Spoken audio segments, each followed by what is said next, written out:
अऊज़ु बिल्लाहि मिनश शैतानिर रजीम बिस्मिल्लाहिर रहमानिर रहीम रब्बि इश्रह ली सदरी व यस्सिर ली अमरी वहलुल उक़दतम मिन लिसानी यफ़क़हू क़ौली वजअल ली वज़ीरम मिन आली। अस्सलामु अलैकुम व रहमतुल्लाहि व बरकातुहू। उम्मीद है आप सब लोग खैरियत के साथ होंगे इंशाअल्लाह। एक हदीस का मैं ज़िक्र करना चाहती हूँ यहाँ पे कि जो कि मेरा नहीं ख्याल कि कभी किसी ने ना पढ़ी हो, कभी ना कभी ज़िंदगी में एक बार तो ज़रूर पढ़ी होगी रात को सोने से पहले, और हम सब भी उसमें शामिल थे। और मैं यूँ बोलूँ कि मेरा पूरे ख़ानदान वाले लोग पढ़ते थे, बल्कि शायद अभी भी पढ़ते होंगे। तो नबी सल्लल्लाहु अलैहि वसल्लम ने एक बार हज़रत अली रज़ी अल्लाह ताला अन्हो से फरमाया कि ए अली, जब तक तुम सोया ना करो, जब तक ये काम पूरे ना कर लिया करो। हज़रत अली ने पूछा वो कौन से काम है? आप सल्लल्लाहु अलैहि वसल्लम ने इरशाद फरमाया, नंबर 1, पूरे कुरान करीम की तिलावत करके सोया करो, 4000 दरहम सदका करके सोया करो, बैतुल्लाह की ज़ियारत करके सोया करो, जन्नत में अपना घर बनाओ और झगड़ा करने वालों के दरमियान सुलह करवा दो।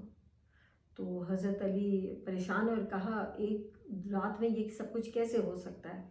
तो नबी सल्लल्लाहु अलैहि वसल्लम ने फरमाया कि जब तुम 3 बार सूरह इखलास पढ़ोगे, कुल हुवल्लाहु अहद, तो तुम जन्नत में अपना ये कुरान पाक की पूरी तिलावत करोगे, पूरे कुरान पाक की तिलावत हो जाएगी 3 बार सूरह इखलास पढ़ने से। 4000 दिरहम कैसे सदका दोगे? कि तुमने 3 मरतबा सूरह फातिहा पढ़नी है, यानी बिस्मिल्लाहिर्रहमानिर्रहीम अल्हम्दुलिल्लाहि रब्बिल आलमीन। फिर काबतुल्लाह की ज़ियारत कैसे करोगे? कि जब तुम ये पढ़ोगे 10 बार ला इलाहा इल्लल्लाहु वहदहु ला शरीका लहू लहुल मुल्कु व लहुल हम्दु युहयी व युमीतु व हुवा अला कुल्ली शैइन क़दीर। फिर उन्होंने कहा जन्नत में अपना घर कैसे बनाओगे? जब 10 मरतबा तुम पढ़ोगे ला हौला वला कुव्वता इल्ला बिल्लाहिल अलिय्यिल अज़ीम। फिर उन्होंने कहा 2 झगड़ा करने वालों में जो नाराज़ एक दूसरे से, उनमें सुलह कैसे कराओगे? कि 10 मरतबा तुम ये पढ़ोगे अस्तग़फिरुल्लाहल अज़ीम अल्लज़ी ला इलाहा इल्ला हुवल हय्युल क़य्यूम व अतूबु इलैह। और इस हदीस के बाद आखिर में ये लिखा होता है कि इस नेकी के काम को आगे पहुंचाएं और अपने लिए उस दिन के लिए खूब ज़ख़ीरा करें, क्योंकि उस दिन और कोई अमल काम नहीं आएगा सवाए इनके। ये हदीस मैंने बहुत ढूंढी, मुझे किसी ने ये बोला कि ये सही हदीस नहीं है। तो क्योंकि मैं आजकल आपके सामने ही काफ़ी ख़ुद भी ढूंढती हूँ, सारा रिसर्च करती हूँ, तो मुझे पहले तो यकीन नहीं आया, लेकिन मैंने बहस नहीं की, मैंने खुद से उसको ढूंढा, जो मुझे भी कहीं नहीं मिली। मतलब इसको आप सही हदीस भी नहीं कह सकते, आप इसको हसन हदीस भी नहीं कह सकते, गरीब भी नहीं कह सकते, मौदू भी नहीं कह सकते, रवायत भी नहीं कह सकते, ज़ईफ़ भी नहीं कह सकते। मतलब ये हदीस है ही नहीं, ये अपने से कोट किया हुआ एक बयान है, जो किसने किया है मैं भी नहीं जानती, वल्लाहु आलम, अल्लाह बेहतर जानता है कि ये किसने किया है।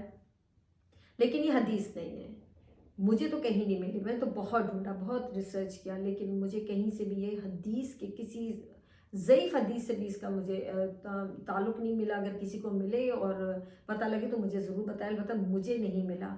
और फिर मैंने भी बैठ के ये सोचा कि पूरे कुरान पाक की तलावत जो 3 बार सूरह इखलास पढ़ने को कहा है, तो वो तो ऐसा है ही नहीं। वो तो 1/3 कुरान का सवाब ऐसे मिलता है 3 बार सूरह इखलास पढ़ने से कि तौहीद के ऊपर है सूरह इखलास। तो पूरे कुरान के अंदर एक हिस्सा जो है 3 हिस्सों में से, वो तौहीद के ऊपर है, अल्लाह की वहदानियत के ऊपर है।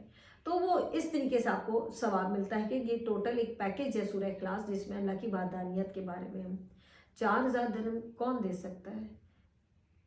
दूसरी बात, ये जो सारी चीज़ें पढ़ने वाली हैं, अगर आप रोज़मर्रा में उसको वैसे ही पढ़ रहे हैं, क्योंकि ये कोई बुरी चीज़ें तो नहीं है ना, ये तौबा इस्तग़फ़ार आप सारा दिन पढ़ें। आप ये ला हौला वला कुव्वता इल्ला बिल्लाहिल अलिय्यिल अज़ीम, तो खूबसूरत दुआ आप सारा दिन पढ़ें, किसी वक्त भी पढ़ें। फिर चौथे कलमा, जो कि कलमे वैसे हैं नहीं, लेकिन जो बना दिए गए हैं, उसकी जो ये पहली लाइन है, आप इसको पढ़ें, ठीक है। आप सूरह फातिहा पढ़ें, सूरह इखलास पढ़ें, मगर किसी ख़ास चीज़ को ख़ास वक्त के लिए मुकर्रर कर देना अपने से, एक तो ये इनोवेशन है, दूसरी बिदअत है, اس کو نہیں کرنا. یہ من گھڑت باتیں جو ہیں یہ نہیں کرنی، اس کی بہت سزا ہے اور بہت گناہ ہے. اللہ تعالیٰ بھی فرماتے ہیں جب تک تمہیں کسی چیز کا علم نہ ہو میں تمہیں معاف کر دیتا ہوں، مگر جب تمہیں پتہ لگ جائے پھر بھی تم یعنی ڈھیٹ بنے رہو اور پھر بھی تم اس کو لے کے پکڑے رہو اور کرتے رہو، پھر میں تمہاری پکڑ کروں گا. تو کوشش کرنی چاہیے کہ ہمیں اپنے دین میں جو چیزیں ہمارے نبی صلی اللہ علیہ وسلم بتا گئے ہیں ہم اس کے اوپر ہی چلیں. رات کے اذکار تک بتا کے گئے ہیں، ہمیں وہ کرنے چاہیے، بجائے ان کہ میں وہ بھی انشاءاللہ تعالیٰ ضرور ہے اس کی ویڈیو اس کے اوپر بناؤں گی. اور ایک چھوٹی سی چھوٹی چیز سے لے کے ایک بڑی سی بڑی مسئلے کا بھی حل بتا کے گئے ہمارے نبی صلی اللہ علیہ وسلم قرآن کی روشنی میں اور حدیث کی روشنی کے اندر. تو ہم کیوں اس طرح کی غلط چیزوں کو اپناتے ہیں؟ ہمیں اس کو نہیں اپنانا، اس کو نہیں پڑھا کریں. آپ رات کے اذکار پڑھیں، آپ دن کے اذکار پڑھیں، دوپہر کو پڑھیں، آپ اپنے جتنا بار درود شریف پڑھیں، جو مرضی پڑھیں، پر ایک وقت کے لیے مقرر کر دینا اور دوسرے کو بھی اس کی تاکید کرنا یہ غلط چیز ہے، یہ نہیں کرنا ہے. امید کرتی ہوں کہ آپ کو یہ بات سمجھ آئی ہوگی کہ یہ حدیث ہے ہی نہیں تو اس کو پڑھنا بھی بدعت میں ہے، تو بہتر ہے کہ اس کو نہ پڑھیں. آپ سب اپنا بہت خیال رکھیں، خوش رہیں، خوش رکھیں. خوش رکھنا سب سے زیادہ ضرورت ہے آج کل. اور تانا مارنے سے لوگوں کو گریز کریں، کیونکہ جب آپ تانا مار رہے ہوتے ہیں تو اس میں آپ اپنا تکبر بھی شو کر رہے ہوتے ہیں اور آپ اپنی حسد بھی شو کر رہے ہوتے ہیں. السلام علیکم ورحمۃ اللہ وبرکاتہ.